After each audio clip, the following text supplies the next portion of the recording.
तेल किती 3-4 आहे? पळी आहे. 3 पळी तेल. 3 पळी तेल. हे लसूण आहे ना 10-12 ठेचलेलं? पाकळ्या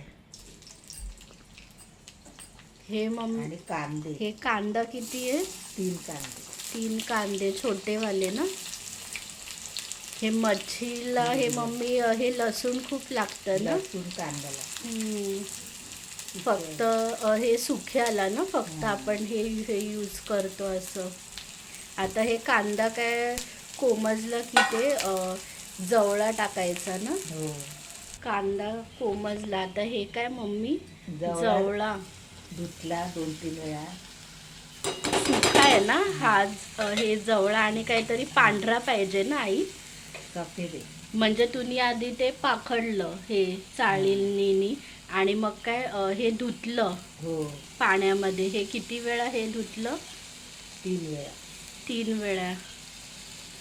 आणि आता मोठा काय? आहे जरा जवळा. बारीक पण असतो. हिंग, लाल तिखट, थोडा टाकते. हळद, मीठ टाकते, कोथिंबीर टाकते ना. आता कोकम नाही ना टाकत आहे तू? कोकम नाही टाकत. ती वेगळी टेस्ट होते. जवळ्या करंदीला नाही टाकलं चालते. फक्त लसूण भरपूर आणि कांदा, कोथिंबीर. आंबा वगैरे टाकू शकतो आई? तुम्ही टॅमॅटो टाकू शकतात, नाही तर कोको.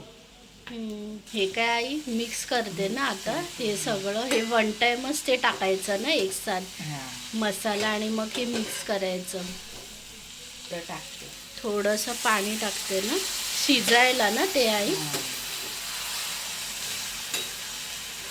मला तो भाजलेला हेच हे जवळा खूप काय आवडतं. आणि हे पण मम्मी काय हे टेस्टी लागते ना जर असं नवीन असेल तर जवळा. आता हे काय झाकण ठेवते ना बारीक करते.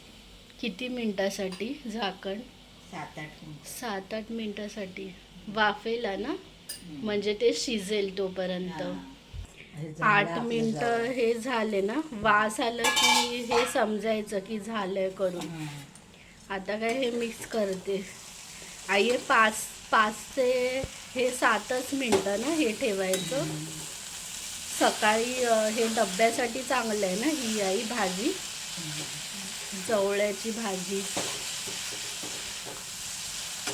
ही कशासोबत मम्मी ही खायची? हे चपाती भाकरी.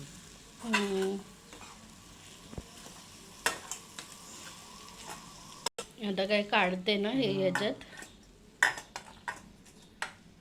5 मिनिटात होती भाजी. वाफेला मम्मी ही 5 मिनिटातच ना झाली पटकन.